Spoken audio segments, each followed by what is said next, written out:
আজকের ভিডিওতে আমরা কথা বলবো আমাদের ইন্টিমেট এবং পিরিয়ড কেয়ার নিয়ে। এটাই আসলে ফেমিনিন হাইজিনের সবচেয়ে মোস্ট ইম্পর্টেন্ট পার্ট। এই বিষয় নিয়ে সবাই কথা বলতে চায় না, বাট আমি মনে করি আমার কথা বলা উচিত, কারণ আমি সত্যি অবাক হই।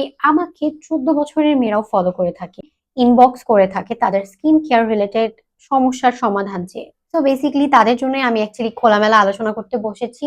অনেকেই থাকে যে তাদের প্যারেন্টস বা ফ্যামিলি মেম্বারের সাথে ফ্রি থাকে না, তারা এই জিনিসগুলো জানতেও পারে না এবং বুঝতেও পারে না। আশা করি আমার আজকের এই ভিডিও টিপস গুলো তাদের আসলে কাজে লাগবে। Number 1, your ভাজাইনা is self cleaning.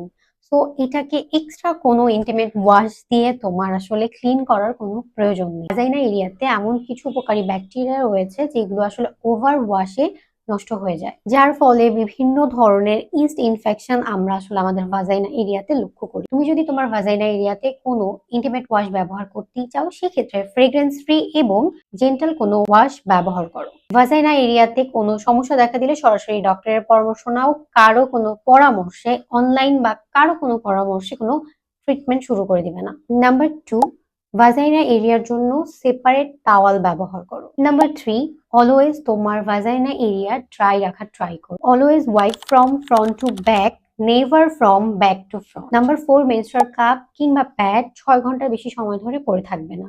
Number 5, most important, অবশ্যই তোমার হাত স্যানিটাইজ করবে পিরিয়ডের প্যাড কিংবা মেনস্ট্রুয়াল কাপ চেঞ্জ করার সময় বা ব্যবহার করার সময়।